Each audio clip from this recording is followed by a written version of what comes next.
Welcome to true nine news. హక్కుల కోసం పోరాడుతున్న రైతులను పొట్టన పెట్టుకున్న నియంత నరేంద్ర మోడీ ప్రభుత్వాన్ని గద్దెదించాలని తెలంగాణ రైతు సంఘం జిల్లా అధ్యక్షులు రావత్, వ్యవసాయ కార్మిక సంఘం జిల్లా అధ్యక్షులు అబ్రహం, సిపిఐ జిల్లా కౌన్సిల్ సభ్యులు శ్రీహరి పిలుపునిచ్చారు. సోమవారం వనపర్తి అంబేద్కర్ చౌక్లో ఢిల్లీలో పంటలకు కనీస మద్దతు ధర కావాలని, పంటలకు కనీస మద్దతు ధర చట్టం కోసం పోరాడుతున్న రైతులకు మద్దతుగా సిపిఐ ఆధ్వర్యంలో నిరసన కార్యక్రమం చేపట్టారు.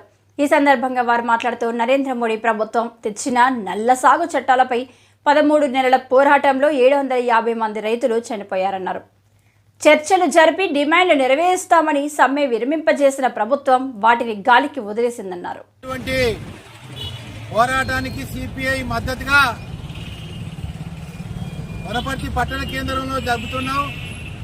ఎందుకంటే రైతులు పండించిన పంటకు గిట్టుబాటు ధర ఇవ్వాలని, అలాగే కార్పొరేట్ వ్యవసాయాన్ని ముందుకు తెస్తున్నటువంటి విధానాన్ని రద్దు చేయాలని, అలాగే ఏదైతే పంట పండించినటువంటి సందర్భంలో వర్షాలు వచ్చినా బీమా సౌకర్యాన్ని కల్పించాలని రాష్ట్ర వ్యాప్తంగా ముక్త కంఠంతో ఈరోజు సిపిఐ పార్టీ రైతులు చేస్తున్నటువంటి కార్యక్రమానికి సంపూర్ణ మద్దతుగా తెలియజేస్తా ఉన్నాం.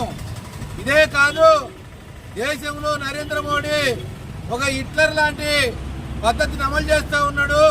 హిట్లర్ ఏమైపోయింది అనేది నరేంద్ర మోడీ గుర్తుపెట్టుకోవాలి. అదే కాదు, ఈ దేశంలో ఉన్న రైతాంగానికి అంతా కూడా ఈరోజు పెట్టుబడి అనేది పూర్తిగా సన్నగిల్లిపోతున్నటువంటి పరిస్థితి ఉంది. ఆ పెట్టుబడి అనేది కూడా ఒక ఎకరాకు ₹1,00,000 ఏదైతే క్రాప్ లోన్ అనేది కూడా ఇవ్వాల్సినటువంటి అవసరం ఉంది. ఎందుకంటే పెట్టుబడులు అనేక రూపాల్లో పెంచి ఈరోజు డిఏపి, యూరియా ఇలాంటి పదార్థాలన్నీ కూడా ఈరోజు పెంచుతున్నావు. కానీ రైతుకు ఈరోజు క్రాప్ లోన్ అనేది చాలా తక్కువ ఇస్తున్నావు. కాబట్టి ఈ విషయాన్ని కూడా మరి ఒక 5 సంవత్సరాలు మోసం చేయడం కోసం ఈ విధానాలు తీసుకొస్తున్నారు.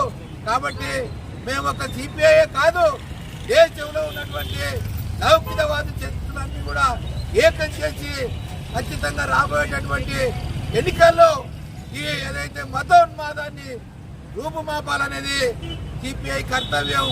ఆ రకమైనటువంటి ఉద్యమాన్ని చేపడితే ప్రజలంతా కూడా పాల్గొని విజయవంతం చేయాల్సినటువంటి